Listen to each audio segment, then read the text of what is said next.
Halo pemirsa semuanya, kembali lagi di Rumah La Liga bersama dengan saya Enji Ang. Dan kali ini seperti biasanya tentu bersama dengan rekan saya yaitu Bung Putra Maulana. Sehat? Alhamdulillah Itu sehat. adalah pertanyaan pembuka seperti biasanya ya Bung ya. Tentunya kita harus dalam keadaan sehat walafiat dalam kondisi bekerja seperti ini. Tapi sebelum kita membahas mengenai pertandingan La Liga, kami ingin menginformasikan kepada para penonton, kami di sini mewakili seluruh kru dari Rumah La Liga juga berduka cita sekali untuk kejadian yang kemarin terjadi di Stadion Kanjuruhan Malang, di mana banyak sekali korban berjatuhan, Ibu. Betul sekali. Tidak hanya korban jiwa, tapi juga ada yang dirawat di rumah sakit, dan kita berdoa semoga seluruh amal ibadahnya diterima Allah Subhanahu wa taala dan keluarga yang ditinggalkan diberikan kesabaran, keikhlasan, sementara mereka yang masih dirawat di rumah sakit ini dalam keadaan semoga nantinya cepat sembuh, berangsur pulih dan tidak akan ada lagi kejadian serupa baik itu di negeri kita tercinta ataupun di luar. Betul. Sebagai pecinta sepak bola nih semuanya teriris hatinya ya Bung ya. Betul sekali. Bung Putra juga kemarin bagaimana update-nya dari teman-teman? Kalau secara pribadi memang hal ini amat sangat mengejutkan ya, dan juga miris, apalagi juga untuk penggemar sepak bola, nggak hanya sebagai penggemar tapi seluruh insan sepak bola baik di Indonesia ataupun di dunia juga merasakan hal yang sangat-sangat sakit gitu kita melihat hal seperti ini gitu. Karena ya ini namanya sepak bola kan harusnya untuk kebahagiaan, untuk kita bisa sebagai rekreasi, sebagai entertain gitu. Namun di sini kan ternyata malah menjadi petaka yang akhirnya menghilangkan nyawa gitu. Jadi memang ya itu seperti yang banyak disampaikan bahwa tidak ada hal yang lebih penting daripada nyawa. Jadi sepak bola menjadi tidak penting apabila akhirnya adanya harus korban seperti jiwa ini. kayak Betul, gini, dan betul. tidak harus menjadi seorang pecinta sepak bola untuk ikut berduka cita gitu. Karena dari lingkungan saya pribadi ya Bung ya, itu teman-teman saya tuh semuanya tanpa pandang suka olahraga apapun ikut berduka cita dan menjadikan ini sorotan. Berarti ini sudah menjadi perhatian publik, bahkan sampai ke dunia internasional. Betul. Ini juga pada publik La Liga pada pertandingan ke-7 kemarin ini seluruh laga ini diawali dengan minute of silence ya. Betul sekali. Minute of silence atau mengheningkan cipta ini, dan adanya bendera merah putih di layar kita kayak gitu. Nah ini kan sepertinya bisa dibilang kita ambil benang merahnya solidaritas antara penggemar sepak bola dan seluruh umat di muka bumi ini ditunjukkan. Salah satunya melalui publik La Liga. Betul. Apakah ini sebuah bentuk saling support satu sama lain? Betul, kalau kita melihat bagaimana di pertandingan La Liga, tepatnya di pertandingan ketika Espanyol menghadapi Valencia, kemudian juga di Real Madrid menghadapi Osasuna. Kedua pertandingan ini setiap tim menggunakan ban hitam sebagai tanda respek dan juga simpati ya terhadap kejadian yang terjadi di Kanjuruhan. Plus juga kita juga melihat bagaimana di televisi, jika kita menonton langsung ataupun juga melihat siaran ulang ataupun juga highlights di La Liga, ada bendera Indonesia dengan ada pita hitam di situ, dan ini memang menunjukkan bahwa apa yang terjadi di Kanjuruhan ini bukan hanya sekedar bukan hanya sekedar tragedi nasional, tapi juga ini menjadi tragedi yang akhirnya internasional pun juga berbelasungkawa gitu. Jadi ini kita lihat bagaimana ini bukan saja sekarang mengenai sepak bola, tapi ini udah mengarah kepada kemanusiaan. Di mana sisi kemanusiaan adalah sisi yang paling penting dimanapun. Dan akhirnya juga pihak La Liga ikut berbelasungkawa, dari RFF pun juga Federasi Spanyol pun juga turut berbelasungkawa atas kejadian ini. Dan itu tadi bagaimana tim-tim di La Liga dan juga RFF serta LFV juga melakukan belasungkawa yang begitu mendalam. Dan kita juga tentunya berharap kejadian ini tidak akan pernah terjadi lagi hal seperti ini baik di Indonesia maupun di seluruh dunia ya. Jadi memang bagaimana gestur yang diperlihatkan oleh La Liga dan juga RFF sangat-sangat mengapresiasi lah, kita mengapresiasi apa yang telah dilakukan oleh mereka, turut berduka cita juga atas kejadian ini. Dan itu tadi balik lagi semoga kedepannya sepak bola bisa dinikmati kembali seperti biasa dan menyenangkan, melahirkan cinta ya, melahirkan tangis seperti ini. Betul, karena sebenarnya tidak hanya pihak La Liga namun juga klub-klub bola lain di Eropa juga melakukan aksi yang sama, yaitu respect dan juga melakukan simpati terhadap kejadian yang terjadi di Kanjuruhan. Betul.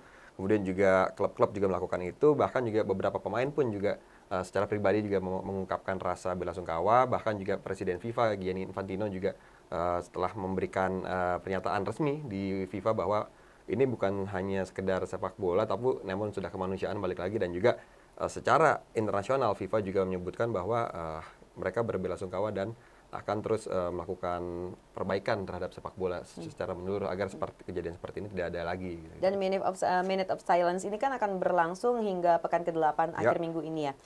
Kalau dulu waktu tinggal di Spain ini adalah sebuah tradisi yang memang dilakukan oleh klub-klub di Liga Spanyol gitu nggak sih, Bung? Nah, ini kan sebenarnya RFF dan juga Liga LFP kan juga akan melakukan Minute of Silence ini hingga pekan ke-8. Tapi memang pekan ke-8 ini hanya diperuntukkan untuk La Liga Smartbank atau divisi La Liga kedua.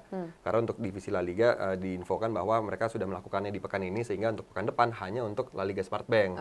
Jadi nanti mungkin kita bisa melihat kembali bagaimana mereka melakukan Minute of Silence, kemudian juga adanya bendera Indonesia dengan pita hitam di laga-laga pertandingan di La Liga divisi kedua gitu. Dan memang kalau di Spanyol ini kalau kita lihat apalagi pas saya tinggal di sana memang mereka apa ya? Jadi Federasi Sepak Bola Spanyol dan juga PT Liganya Spanyol yaitu LFP itu setiap ada hal ataupun juga setiap ada seseorang yang meninggal yang melibatkan dari dunia sepak bola, mereka pasti akan melakukan rasa bela sungkawa yang begitu besar dan juga rasa respek yang luar biasa untuk para korban yang ditinggalkan ataupun juga keluarga yang ditinggalkan. Kemudian juga tim-tim dan juga klub-klub plus juga timnas Spanyol juga akan melakukan hal yang sama. Mereka biasanya merubah profil mereka menjadi warna hitam, kemudian juga mengepost hal-hal yang memang berbela sungkawa segala macam. Karena seperti sebelum La Liga dimulai ketika pandemi, karena kan sepak bola sempat terhenti lama, kemudian La Liga mulai kembali bergulir. Nah, sebelum memulai pertandingan, La Liga dan juga RFF menyampaikan bahwa sebelum pertandingan La Liga di semua pertandingan, bahkan dari pertandingan profesional hingga non profesional, La Liga dan RFF menyatakan bahwa kita harus melakukan minute of silence untuk memperingati dan juga mengingat bahwa korban-korban terkena dampak dari COVID-19. Jadi di pertengahan tahun 2020 ketika La Liga mulai bergulir, mereka melakukan itu dan bagaimana inisiatif dari RFF dan juga LFP. Setiap ada hal-hal yang berhubungan dengan sepak bola, baik itu kematian ataupun juga hal-hal yang tidak enak gitu ya, pasti mereka akan melakukan hal-hal seperti itu. Dan contohnya yang sampai sekarang masih berlangsung dan juga ini menjadi hal yang mungkin bisa ditiru. Jadi kita tahu di Sevilla ada legenda Sevilla yaitu namanya Antonio Puerta. Dia mengalami cardiac arrest waktu itu di tahun 2006 kalau tidak salah. Puerta jatuh di tengah lapangan, kemudian setelah 3 hari dia meninggal. Nah, dari sini akhirnya tim Sevilla melakukan sebuah tribut kepada Antonio Puerta bahwa setiap pertandingan Sevilla di kandang di menit ke-16 mereka akan melakukan aplaus. Di menit ke-16? Iya, karena sesuai dengan nomor punggung yang digunakan oleh Puerta. Jadi di menit ke-16 akan ada chant, kemudian akan ada minute of applause, kemudian juga ada nyanyian-nyanyian dari para fans untuk mengenang Puerta. Kemudian juga di tahun 2009 di klub Espanyol ada yang namanya Dani Jarque. Dia juga mengalami hal yang serupa oleh Puerta. Dani Jarque juga mengalami cardiac arrest, kemudian harus meninggal. Sehingga Espanyol hingga sampai saat ini di menit ke-21 selalu melakukan minute of applause itu untuk mengenang jasa-jasa si Dani Jarque ini dan juga Antonio Puerta. Jadi masing-masing Sevilla dan juga Espanyol mereka mengadakan ritual seperti itu. Jadi dan bila kedua tim bertemu baik itu Sevilla atau Espanyol bertanding di kandang Espanyol ataupun juga di kandang Sevilla, maka di menit ke-16 dan di menit ke-21 mereka akan melakukan tepuk tangan itu. Goosebumps loh ini ceritanya. Ya mungkin sebagai tambahan bahwa adalah tragedi Puerta lah di tahun 2007 ini yang menyebabkan akhirnya LFP dan juga RFF mewajibkan seluruh klub dan juga seluruh stadion di Spanyol, terutama untuk kompetisi La Liga dan juga La Liga kedua, agar memiliki alat pacu jantung ataupun juga defibrillators untuk mengantisipasi hal-hal seperti ini. Jadi memang sebelumnya tidak pernah ada kewajiban untuk memiliki alat ini. Akhirnya dengan adanya tragedi Puerta di tahun 2007 itu akhirnya La Liga mewajibkan sampai sekarang. Dan bagusnya adalah dengan adanya alat ini akhirnya di tahun 2010 hampir sempat ada kejadian serupa, untungnya dapat diselamatkan karena karena di stadion sudah ada alat tersebut. Di mana itu? Itu tahun 2010 saya juga tepatnya lupa, tapi yang jelas di La Liga beritanya itu tersebar gara-gara ada alat pacu jantung yang sudah dikukuhkan sejak 2007 ya. Betul. Dan sementara itu kalau kita membahas pada pertandingan di pekan ke-7 kemarin, ini ada sejumlah kejutan yang terjadi dan tim rumah La Liga sudah merangkum informasi mengenai pertandingan pekan kemarin. Ini dia tayangannya. Athletic Club menjamu Almeria pada pekan ke-7 La Liga Santander 2022-2023. Tidak butuh waktu lama bagi kubu tuan rumah untuk mencetak gol. Pada menit 10, Nico Williams memberikan umpan kepada sang kakak Inaki Williams untuk mencetak gol perdana. 1-0 Athletic Club memimpin. Gol kedua Athletic Bilbao datang 7 menit kemudian. Adalah Oihan Sanchez yang menjadi aktornya dengan mencetak gol dari dalam kotak penalti. sekaligus menutup babak pertama dengan skor 2-0.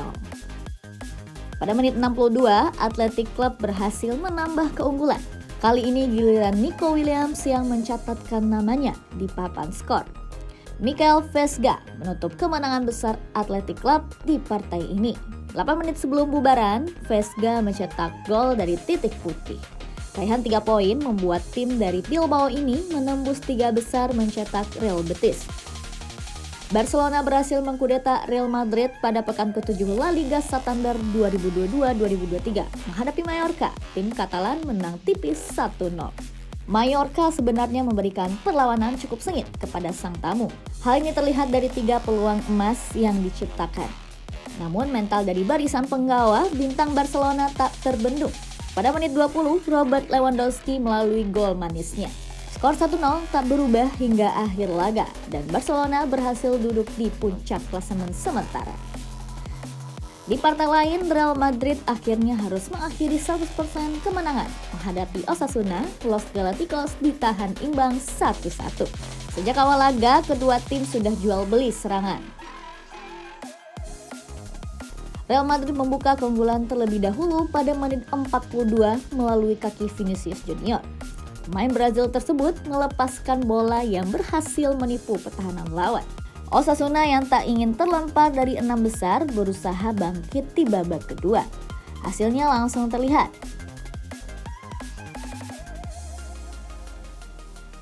Real Madrid sebenarnya berpeluang besar kembali unggul ketika mendapat hadiah penalti usai Benzema dijatuhkan di kotak terlarang. Namun Benzema yang menjadi algojo gagal mencetak gol setelah bolanya membentur mistar gawang. Skor 1-1 bertahan hingga akhir laga. Real Madrid pun harus rela mengakhiri rekor 100% kemenangan dan menyerahkan pucuk pimpinan kepada Barcelona. Sedangkan Osasuna bertahan di 6 besar. Dan kita sekarang akan menyimak klasemen sementara La Liga Santander 2022-2023. Dari informasi yang sudah kami himpun, berarti di sini terlihat bahwa Barcelona mengudeta Real Madrid di puncak klasemen nih. Tim Katalan kini memiliki poin sama dengan El Real yaitu 19, namun unggul agresivitas gol.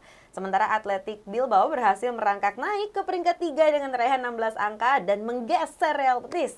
Kalau kita melihat Real Betis sendiri dan juga Atletico Madrid ini berada di urutan keempat dan kelima dengan selisih hanya 2 poin. Sekarang kita tanya langsung dengan Bung Putra, klasemen ini sekarang sudah semakin terlihat ya, runcing, semakin runcing ini. Sudahkah kita bisa menilai jalannya pertandingan hingga pekan ke-7? Ya, kalau kita melihat bagaimana jalannya Hornada ke-7 memang sekarang di posisi atas ya, terutama sangat ketat karena sekarang Barcelona dan juga Real Madrid memiliki poin sama yaitu 19.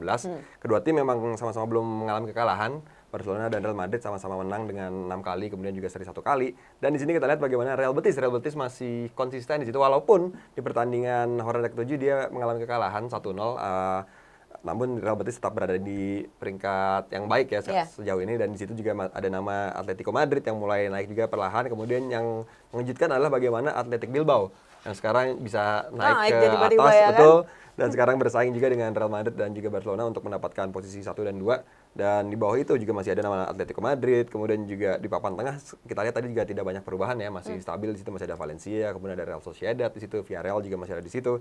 Nah, ini yang seru juga terjadi adalah di papan bawah. Betul, karena justru tim-tim yang baru naik ke La Liga di situ mereka masih kesusahan untuk mendapatkan kemenangan ataupun juga untuk menambah poin, karena di situ masih ada Elche, Cadiz, dan juga di situ masih ada Almeria yang masih terseok-seok di situ. Bahkan catatan untuk Cadiz bahwa adalah untuk Elche juga selalu mengalami kekalahan dan belum pernah menang. Betul. Kenapa sama kayak semua tim kayaknya dia yang paling lemah gitu. Betul. Gimana kita harus perbaiki ini? Elche ini masih amat sangat mengkhawatirkan ya, karena dari beberapa pertandingan terakhir selalu mengalami kekalahan, bahkan sekarang poinnya pun juga hanya berhasil mendapatkan 1 kali hasil imbang.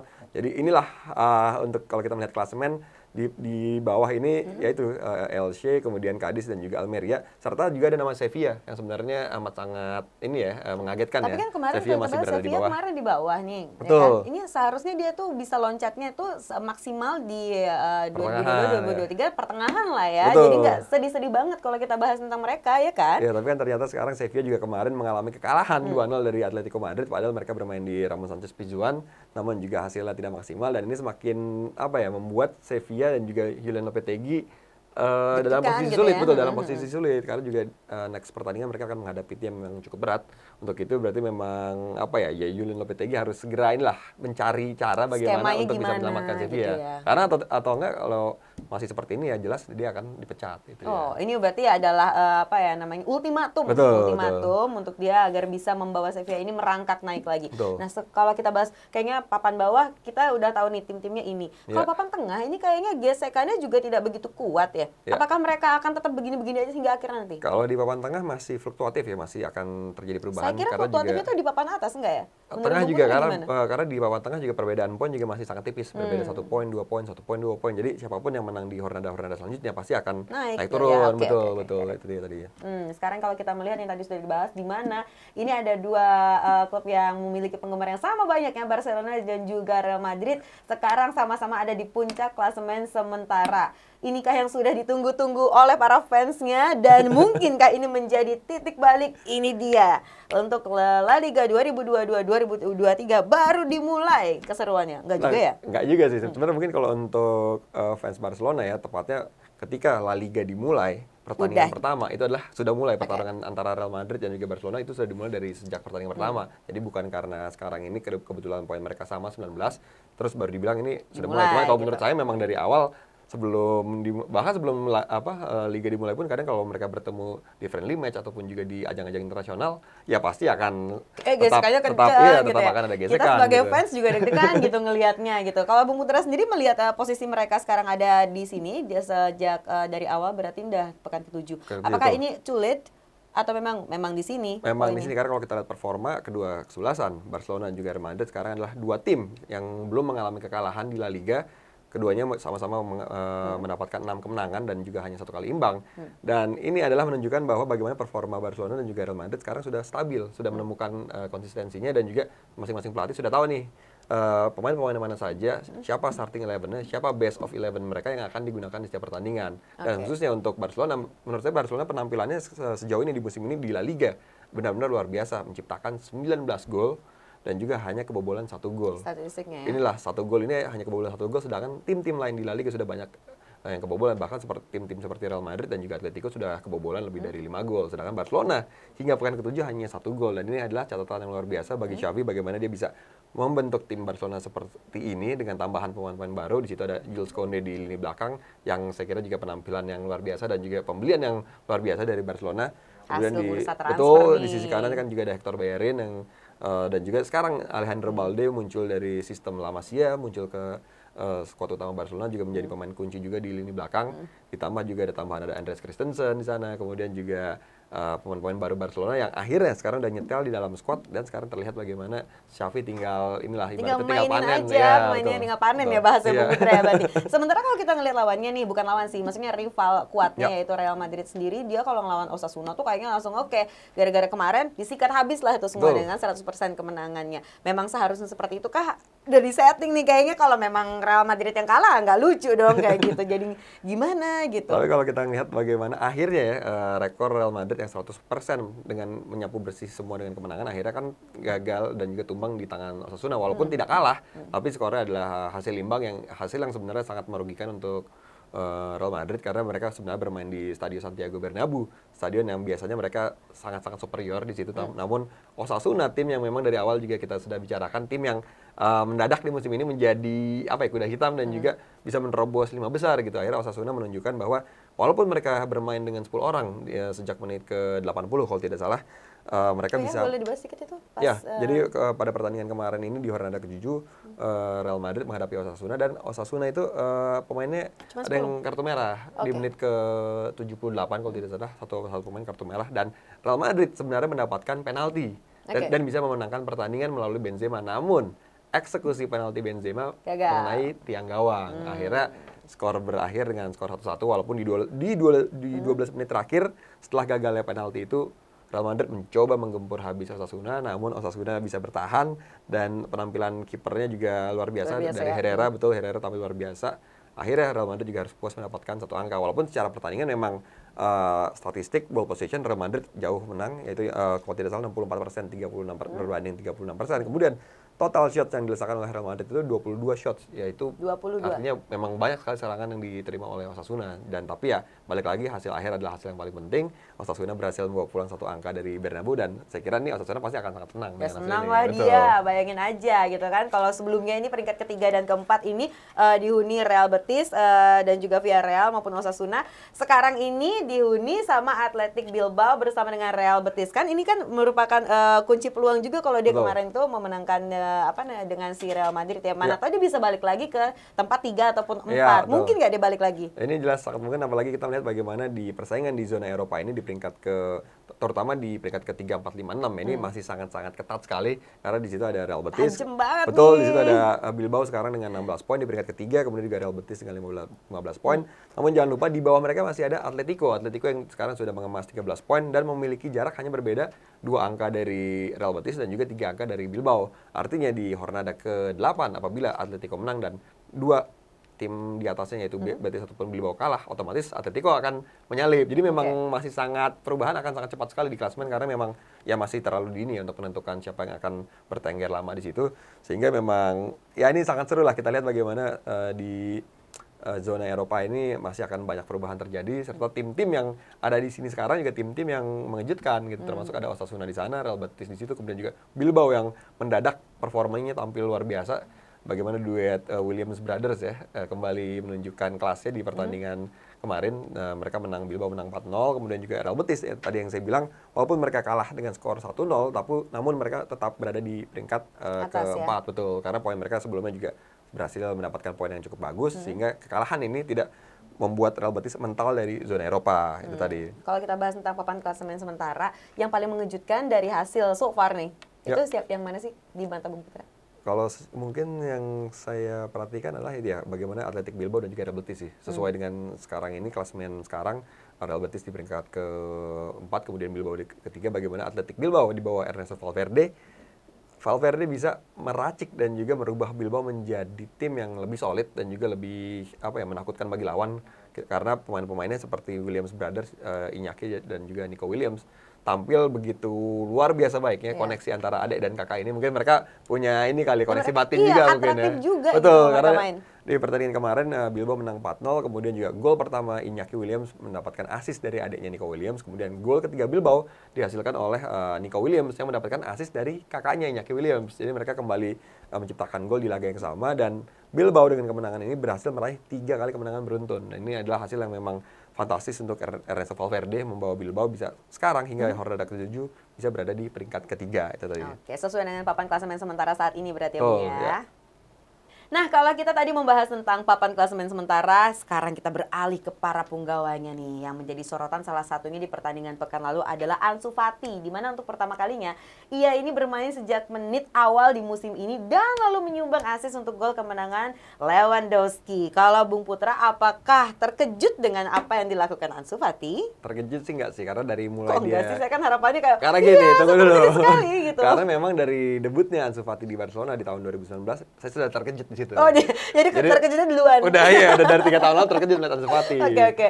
Nah, sekarang? Dan karena memang melihat Ansu Fati ini adalah memang ketika pertama kali melihat Ansu Fati bermain, memang di sini saya melihat ini adalah pemain yang spesial. Ini pemain talenta yang benar-benar luar biasa, talenta yang akhirnya ditemukan kembali dan juga dibuat oleh Barcelona setelah Lionel Messi pindah. Dan Ansu Fati adalah orang yang cocok, pemain yang sangat cocok untuk menggantikan seorang Lionel Messi. Karena juga sekarang akhirnya Barcelona memberikan nomor 10, nomor keramat di Barcelona dan juga yang telah bertahun-tahun dipakai Lionel Messi untuk Ansu Fati. Jadi memang pemain ini pemain yang masih sekarang itu masih berusia 19 tahun. Namun sejak umur 16 di tahun 2019, dia sudah banyak memecahkan rekor. Baik itu di Barcelona maupun juga di La Liga dan juga rekor di timnas Spanyol. Plus juga rekor di Liga Champions. Jadi memang pemain ini ya begitu luar biasa. Tadi saya bilang saya nggak terkejut karena memang udah terkejut dulu. Iya. Gitu ya kan? Karena di tahun 2019 ketika itu Ansu Fati debut bersama Barcelona, dia menjadi pemain muda kedua termuda untuk Barcelona. Kemudian juga seminggu setelah dia debut bersama Barcelona, dia menciptakan gol untuk Barcelona dan menjadi pemain ataupun juga pencetak gol termuda untuk Barcelona. Kemudian dilanjutkan dia bermain di Liga Champions, menjadi pemain termuda juga di Barcelona yang bermain di Liga Champions. Kemudian juga menciptakan gol di Liga Champions ketika menghadapi Inter Milan waktu itu skor kalau tidak salah dengan gol Ansu Fati menjadi 2-1 kemenangan untuk Barcelona. Ansu Fati menjadi pencetak gol termuda di ajang Liga Champions. Waktu itu usianya masih 16 tahun. Jadi memang pemain yang ya kalau kita ngebayangin kan 16 tahun zaman saya juga 16 tahun masih ngapain sih gitu. Sedangkan Ansu Fati Masih nonton sudah bola. Iya, cuma nonton doang belum Dia udah nyetak Iya, rekor dia nih. sudah mencatatkan rekor yang luar biasa dan memang di tahun 2020 Ansu Fati mengalami cedera parah meniskus di lutut kirinya yang akhirnya harus menepi selama hampir 9 bulan dan barulah di musim 2021 Ansu Fati kembali sudah recovery, pulih, main perlahan-lahan sampai akhirnya sekarang mulai dipercaya lagi oleh Xavi untuk bermain di sisi kiri dan kemarin akhirnya Ansu Fati bisa menjadi pemain starting line up dan bisa memberikan assist untuk Lewandowski untuk gol kemenangan Barcelona ya dengan skor 1-0 itu. Tapi itu berarti sejalan dengan apa yang dia utarakan di beberapa bulan yang lalu, bulan 5 kalau nggak salah. Riset saya itu bilang bahwa ambisi utama saya itu adalah mengangkat trofi bersama Barcelona. Iyalah, ini sekarang kalau kita ngeliat rekornya udah banyak banget. Apalagi dia juga masih berambisi untuk menembus timnas Spanyol untuk Piala Dunia 2022. Realistis kan? Untuk ini sebenarnya masih realistis karena masih ada 1 bulan karena Piala Dunia itu akan mulai di bulan November. Namun memang sekarang pekerjaan beratnya adalah bagaimana Ansu Fati bisa meyakinkan Luis Enrique untuk memilih Ansu Fati karena sekarang Ansu Fati di timnas Spanyol sekarang ini posisi winger itu ada Ferran Torres, kemudian ada Yeremy Pino, Marco Asensio, kemudian juga ada Nico Williams, serta di situ juga masih ada Asensio. Jadi memang inilah saingan-saingan yang harus dilewati oleh Ansu Fati dan juga jangan lupakan partnernya juga di Barcelona yaitu Ferran Torres. Jadi jika Ansu Fati ingin masuk ke dalam timnas Spanyol untuk pergi ke Piala Dunia, maka nama-nama inilah yang harus coba disingkirkan oleh Ansu Fati dan bagaimana ia harus bersaing dengan Ferran Torres di Barcelona karena memang sekarang kalau kita melihat dari perannya memang sekarang Ansu Fati lebih banyak digunakan oleh Xavi dibandingkan Ferran Torres. Jadi kemungkinan besar saya kira dalam sebulan terakhir ini apabila Ansu Fati bisa terus menunjukkan performa bagus, maka hal yang jelas bisa diwujudkan. Realistis ya, betul, berarti realistis ya. sekali, masih sangat realistis, betul. Padahal kemarin sempat bilang katanya, saya mendukung bahwa bawa kembali Messi ke Barcelona katanya gitu. Kalau itu lebih realistis mana nih sama dia ngangkat trofi? Lionel Messi balik ke Barcelona atau dia mengangkat trofi bersama Barcelona untuk Piala Dunia? Kalau untuk Piala Dunia ini kan sebenarnya untuk timnas Spanyol. Timnas Spanyol, Kalau Barcelona si Ansu Fati sebenarnya sudah mengangkat piala, sudah sempat mengangkat piala bersama Barcelona. Jadi memang ini adalah hal Berarti yang nggak realistis. Messi-nya balik ke Barcelona dong. Tapi itu bukan tidak mungkin karena seperti kata Jorge Mendes kebetulan waktu itu saya pernah ketemu langsung dengan Jorge Mendes, ngobrol lama. Jadi Jorge Mendes ini mungkin kalau kalian tahu ini adalah agent dari Cristiano Ronaldo dan juga pemain-pemain sepak bola dunia lain. Jadi waktu itu ada kesempatan ngobrol dengan Jorge Mendes selalu bilang, di dunia sepak bola kalian tidak akan pernah tahu apa yang akan terjadi. Jadi saya jangan pernah menjanjikan apapun dan jangan pernah berkata tidak karena tidak akan pernah tahu. Tapi kita boleh Gitu. berharap dong sebagai penggemar sepak bola, ya nggak sih? Terutama mungkin untuk penggemar Barcelona boleh lah berharap Ya Messi boleh balik. lah, seperti yang dilakukan Iya. sama Ansu Fati. Nah sekarang kita ngomongin tentang Robert Lewandowski ya kan. Lewandowski ini menjadi pemain La Liga di abad ke-21 yang mencetak 9 gol hanya dari 7 partai. Kalau ini realistis atau tidak? Nah, kalau ini sih no debat lah. No debat Kualitas lah ya. Lewandowski udah nggak perlu Ya udah ditanyakan lah lah. ya. Karena semua orang udah tahu lah bagaimana Lewandowski dulu di Bundesliga mencatatkan Saya begitu manggilnya banyak siapa rekor kemarin? Lewandowski. Oh ya, Lewandowski. Dan sekarang baru pekan ke-7 Lewandowski sudah menciptakan 9 gol dan ini adalah hal yang untuk seorang striker baru yang baru datang ke liga yang juga baru, tentunya ini menjadi catatan luar biasa karena bisa langsung nyetel, bisa langsung produktivitas yang begitu bagus. Namun di sini catatan saya adalah ini karena juga Barcelona memiliki pemain-pemain dan juga support dari Lewandowski yang begitu baik. Jadi sehingga bagaimana Lewandowski akhirnya bisa menciptakan 9 gol. Karena kalau misalkan andai kata Lewandowski bermain di tim mediocre ataupun juga tim yang tidak terlalu bagus, supportnya pemain-pemainnya mungkin juga tidak bisa menciptakan 9 gol gitu kan. Kepercayaan dirinya Betul, ya. tapi kan di sini dia ada Rafinha, ada Ousmane Dembele, ada Ansu Fati, ada Ferran Torres, ada Gavi, ada Busquets di situ, ada Pedri juga di situ. Jadi ya inilah akhirnya support system ini yang membuat Lewandowski bisa menciptakan banyak gol seperti ini gitu. Dan bukan tidak mungkin di musim ini saya kira mungkin kalau nanya target Lewandowski ataupun juga jumlah gol yang bisa dilesakan Lewandowski mungkin saya kira jika Lewandowski konsisten bisa bermain di 38 pertandingan La Liga mungkin untuk musim perdananya saya mungkin sekitar 28 gol kalau menurut saya. 28. 28. 28. Kalau di sini Betul. kan datanya itu kemarin itu ya bisa 41 gol dari 29 pertandingan di tahun 2020. Nah, ini berarti menurun atau gimana nih? Karena kalau ini kan sebelum ini dia bermain di Liga Jerman kan. Di Liga Iya. Jerman dia sempat menciptakan 41 gol dari 29 pertandingan. Tapi di sini apabila Lewandowski bisa bermain 34 pertandingan 30 mungkin dari 38 ya kita bicara ya. Nah, ini kalau misalkan di Liga Jerman memang kan klubnya lebih sedikit. Di Liga Jerman hanya ada ada 18 klub, sehingga jumlah pertandingan hanya 34. Dan di sini Lewandowski bermain hanya 29 pertandingan, which is dia 5 pertandingan dia tidak bermain dan dia bisa menciptakan 41 gol. Bayangkan jika dia main di seluruh pertandingan Liga Jerman 34 pertandingan mungkin bisa lebih dari 41 gol. Nah, sedangkan di La Liga, di La Liga ada 20 tim dengan jumlah total pertandingan itu 38. Targetnya berarti kira-kira 28. Nah, 28. Minimal 28. Minimal 28. Maksimal? Itu hanya untuk La Liga ya. Untuk hanya sedangkan La Liga, kan oke, belum oke. dihitung Kita dari belum Liga ngitung yang Champions. sana sini Betul, sini. betul. Oh, tapi kalau ngomongin Robert Lewandowski ini terbalik sekali dengan Karim Benzema. Kalau kita ngeliat koleksi gol dari kapten Real Madrid ini masih 3 gol aja karena kemarin dia cedera ya. Betul. Dia cedera dan mungkinkah ini menjadi pertanda dia harus istirahat dulu nih, Bung? Kalau untuk Benzema sih jelas ini bukan masalah ya, karena kalau secara dilihat bahwa Benzema adalah tipikal orang yang tidak memperdulikan berapa jumlah golnya, yang penting kemenangan untuk tim. Oh, dia lebih ke teamwork ya. Betul, dia juga tidak memperdulikan apakah dia mendapatkan penghargaan pribadi atau tidak, yang penting adalah tim di atas segala-galanya. Jadi saya kira untuk Benzema dengan 3 gol sekarang tidak masalah untuknya, karena pemain-pemain lain, pemain-pemain Real Madrid yang lain itu juga bisa menyumbang gol. Jadi sehingga Benzema tidak meledak ya, pemain-pemain ada Vinicius Junior, kemudian ada Valverde, ada Rodrigo yang akhirnya juga menyumbangkan banyak gol kan untuk Real Madrid. Jadi nggak masalah untuk dia sebenarnya. Betul, karena juga walaupun tidak mencetak gol, namun dari segi permainan banyak sekali hal-hal positif yang diberikan oleh Benzema. Seperti ya zamannya ketika Cristiano Ronaldo masih di Real Madrid, Benzema tidak begitu terlihat seperti musim-musim kemarin karena perannya banyak diambil oleh Ronaldo, namun banyak memberikan asis, banyak membuka ruang, banyak menjadi decoy, menarik lawan segala macam. Ini hal-hal yang sebenarnya juga lebih penting mungkin untuk Benzema dibandingkan untuk menciptakan gol ya. Tapi balik lagi namanya seorang striker kan, ya kan? siapa sih yang nggak mau mencetak gitu gol? kan? Betul. Kan kerjaan gue di sini buat untuk bikin gol nih. Itu Kenapa dia. gue cuma 3 kan? Fansnya juga pasti mikir kayak gitu dong. Ini ada update terbaru nggak tentang kesehatannya Benzema sendiri setelah mengalami cedera kemarin? Kalau Benzema kemarin sudah melawan Osasuna sudah diturunkan, namun memang dalam laga Osasuna seharusnya dia bisa menciptakan gol. Balik lagi bagaimana dia gagal mengeksekusi penalti yang akhirnya Real Madrid hanya bisa meraih hasil imbang. Itulah yang sangat disayangkan kan, karena kalau misalkan dia berhasil menciptakan gol, maka sekarang mungkin sudah menciptakan 4 gol dan mungkin berada di sama dengan Morata juga sudah 4 gol. Namun sekarang Benzema hanya menciptakan 3 gol, dan sama dengan pemain-pemain dari Bilbao, ada 4 pemain Bilbao yang juga menciptakan 3 gol. Jadi ya kalau dibandingin dengan Lewandowski kan beda 6 gol ya masih. Bedanya tapi jauh kan gitu ya. Perjalanan masih panjang dan masih banyak hal yang bisa terjadi. Dini, betul. Ya kan. La Liga ini masih ada berarti 29 masih ada 31 pertandingan. 31. Baiklah kalau begitu. Dan selanjutnya yuk kita bahas serunya pertandingan ke-8. Berikut ini adalah jadwal lengkap laga akhir pekan ini.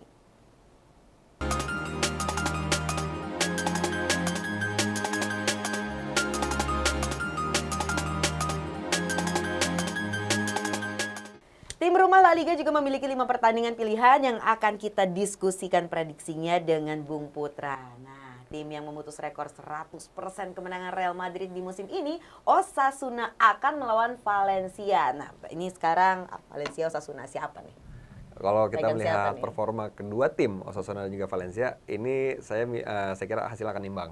Wah, malah Hasilnya imbang akan ya? imbang, mungkin skornya 2-2. Saya mikir Osasuna tadi bakal dijawabnya. Nah, ini kenapa? Mungkin karena dari ya sekarang kalau lihat dari segi performa kedua tim yang tadi saya bilang, bagaimana Osasuna juga bisa menahan Real Madrid, kemudian juga Valencia akhirnya bangkit di tangan Renato Gattuso, kemarin juga berhasil meraih kemenangan.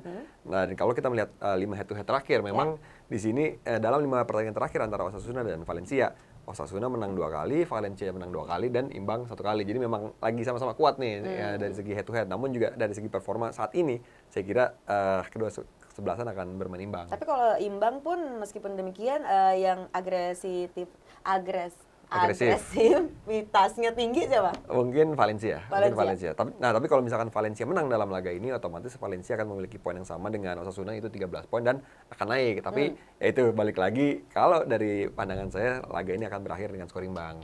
Kalau ngomongin 13 yang kini duduk di peringkat 13 nih, ada Atletico Madrid yang baru saja menang nih atas Sevilla. Nanti dia akan menantang Girona yang ada di peringkat 13. Girona ini kan klub baru ya bisa dibilang Betul. ya. Girona ini ya klub yang juga baru naik lah, bisa dikatakan naik ke La Liga, dan memang kalau Atletico Madrid menghadapi Girona ini saya bisa keyakinan saya berkata bahwa Atletico Madrid akan memenangkan laga ini. Karena bermain di Civitas Metropolitano, kemudian juga Atletico Madrid juga mendapatkan moral booster, yaitu bagaimana 2 back andalan mereka, Stefan Savic dan juga Jose Maria Gimenez sudah kembali pulih Dan kedua back ini sudah dimainkan ketika Atletico menghadapi Sevilla. Atletico menang dengan skor 2-0 dan tidak kebobolan alias clean sheet. Dengan kembalinya dua pemain ini otomatis menghadapi Girona dengan adanya Savic dan Jimenez di lini belakang, otomatis pertahanan Atletico akan semakin kuat. Dan di sini saya juga kenapa yakin Atletico menang ya, ditambah juga bagaimana performa dari Morata, kemudian juga sistem yang sekarang dimainkan oleh Simeone yang dicoba kemarin menghadapi Sevilla berjalan dengan baik, lebih menyerang. Kemudian juga pemain lini tengah juga semuanya sudah saling saling menemukan jati diri dan performa terbaik. Plus juga bagaimana Axel Witsel akhirnya sekarang juga bisa diturunkan oleh Simeone sebagai gelandang tengah. Namun jangan dilupakan di sini juga Girona sebenarnya memiliki pemain yang sebenarnya bagus. Walaupun masih baru. Betul, karena Coach Michel juga banyak meminjam pemain yang memang kategorinya adalah pemain-pemain yang sangat-sangat pembelian dan juga transfer pemain yang brilian menurut saya, karena di situ dia mendatangkan Roro Riquelme, pemain muda dari Atletico yang memang penampilannya sangat baik dan juga wonderkid dari Atletico. Kemudian juga mendatangkan Tati Castellanos dari New York City FC. Kemudian di sini juga ada Reinier dari Real Madrid, kemudian ada Yangel Herrera, Yan Couto. Jadi ini memang nanti Atletico mungkin akan menang, namun akan mendapatkan perlawanan dari Girona. Jadi nggak semata-mata langsung kalah telak gitu aja ya. Nah, yang harus menang juga nih kalau kita melihat agar tidak terlempar dari 3 besar itu adalah Athletic Bilbao, di mana dia akan bertemu dengan Sevilla di pekan ini. Kedua tim ini memang lagi gontok-gontokan juga, dan satunya harus menang. Kalau satunya lagi Sevilla kalah, dia terlempar ke zona degradasi. Betul. Wah, ini menurut prediksi Bung Putra, siapa yang akan terlempar? Ini karena tensi sangat-sangat tinggi didapatkan oleh Sevilla, dan juga bagaimana Julian Lopetegui mendapatkan tekanan juga dari para fans dan juga dari presiden Sevilla. Otomatis Sevilla mungkin akan bermain dengan adanya pressure. Jadi saya menjagokan Athletic Bilbao di laga kali ini. Jadi saya kira Bilbao lah yang akan memenangkan laga di Ramon Sanchez Pizjuan walaupun bermain di kandang Sevilla. Namun kita melihat bagaimana di jornada ke-7 Atletico bisa menang di Sanchez Pizjuan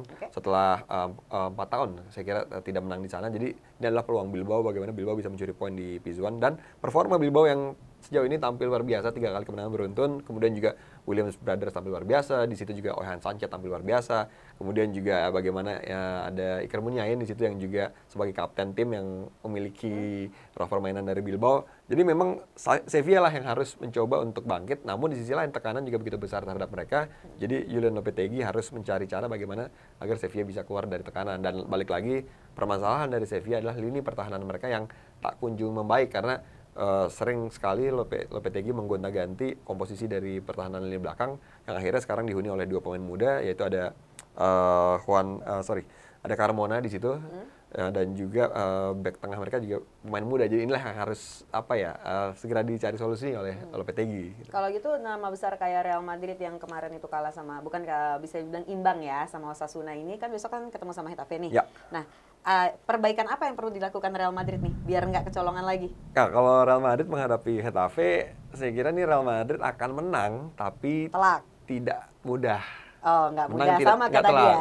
Betul. Karena setiap ketemu Getafe sempat cukup menyulitkan Real Madrid. Ditambah juga kemarin sebenarnya menghadapi Osasuna, Real Madrid tidak ada kendala yang besar ya. Betul, tapi memang ya Benzema gagal penalti aja sehingga gagal mendapatkan 3 angka. Lalu namun untuk Getafe? Bermain di Getafe, nah ini di Colosseum Alfonso Perez nih memang agak susah-susah gampang memang. Karena Real Madrid juga sempat kalah ketika menghadapi Getafe di Colosseum Alfonso Perez, bahkan musim lalu mereka kalah 1-0, sehingga jelas ini menjadi takutnya ancaman akan lah ya, betul, ancaman dan kecil takutnya ya. akan menjadi memori yang kurang baik untuk Real Madrid kembali bermain di Alfonso Perez musim lalu kalah 1-0. Nah, sekarang bagaimana mereka ketemu lagi ya, bagaimana mereka bisa bangkit atau kayak menunjukkan kita tidak trauma nih dengan hasil musim lalu. Perbaikan di mana yang harus diperbaiki sama Real Madrid? Kalau Real Madrid ya mungkin di finishing akhir ya, karena banyak sekali dia kemarin peluang menghadapi Osasuna. Namun balik lagi bagaimana kiper Osasuna kemarin tampil luar biasa. Jadi kita tinggal melihat apakah lini belakang Getafe dan juga kiper Getafe ini bisa tampil baik, betul. Karena Getafe juga penampilannya sejauh ini kemarin juga cukup baik lah, karena Getafe berhasil menang di kandang 2 kali, menang 2-1 atas Sociedad dan juga seri lawan Villarreal. Jadi memang Getafe juga Quique Sánchez Flores sudah memperbaiki Getafe, karena di laga awal mereka kalah telak dari Atletico 3-0 di Alfonso Perez. Nah, ini sekarang adalah momentum juga untuk Getafe karena sudah menemukanlah ritme permainannya. Ritmenya udah kelihatan ya. Jadinya untuk prediksi Bung Putra sendiri untuk puncak klasemen ini Real Madrid atau Barcelona yang akan tergeser nih, karena Barcelona nanti akan ketemu sama Celta Vigo. Nah, kalau Barcelona, Celta Vigo sama lagi-lagi sama. Saya akan bilang Barcelona akan menang tapi tidak mudah. Jadinya siapa nih yang akan bergeser dari Nah, tenggeran puncak jadi memang klasemen kalau misalkan sementara? Barcelona sama Real Madrid menang kan posisinya dua-duanya masih sama, poinnya Iya. akan sama kan 22.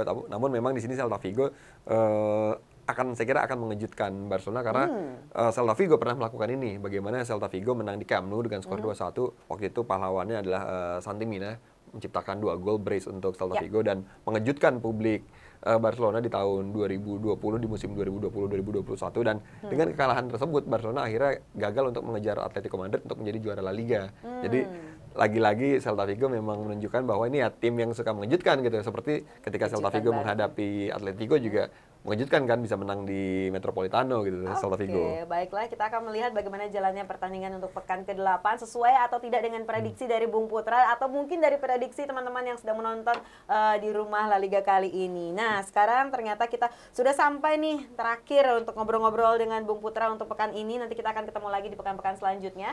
Buat kalian semua jangan lupa kalian harus menonton dari episode awal kalau perlu ya, biar tahu semuanya ulasan-ulasannya. Jangan sampai ketinggalan juga pertandingan-pertandingan La Liga. Saksikan terus Rumah La Liga, download La Liga Pass untuk informasi seputar Liga Spanyol. Oke, selanjutnya saksikan episode spesial dari Rumah La Liga. Setelah ini yaitu ada wawancara dengan Josef Ezejari, yaitu pemain Bayangkara FC asal Spanyol. Kalau begitu sampai ketemu lagi, saya Enji Ang bersama dengan Bung Putra. Sampai ketemu lagi teman-teman semuanya di pekan-pekan selanjutnya. Ciao.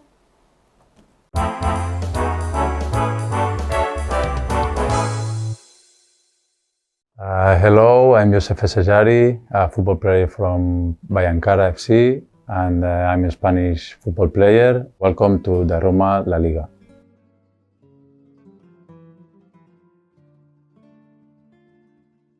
About the condition, in Spanish have a lot of, it's very typical football there, have a lot of teams, a lot of stadiums, a lot of fields, so it's good, it's really good, it's Barcelona, we have one of the best teams in the world there, so yeah, it's really, really good.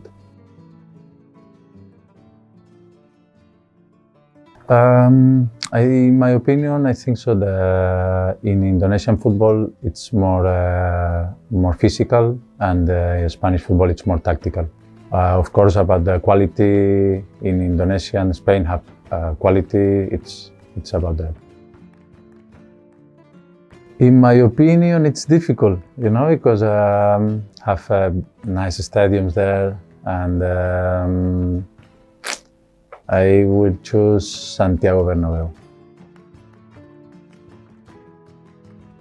The best city for me, Barcelona. I born in Barcelona, and Barcelona for me, it's have good weather, good food, good places for visit, have beach, have everything for me, and yeah, for me, Barcelona, it's the best city in Spain.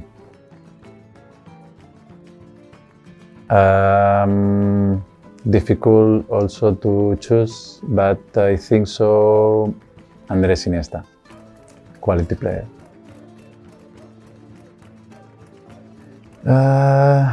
At the moment, I think so. Lewandowski.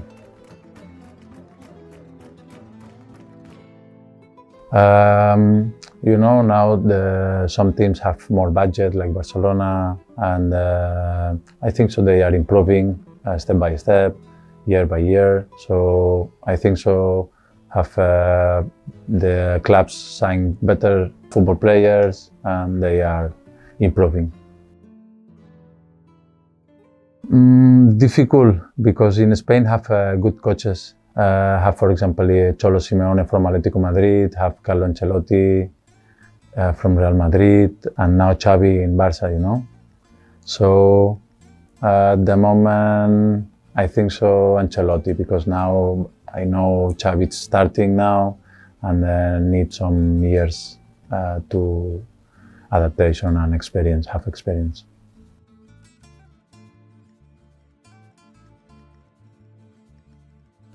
Lewandowski, I like Lewandowski. It's one of the best strikers in the world. So it's strong. It's good with legs, with hands, with the hair, and it's good inside of the box. It's killer,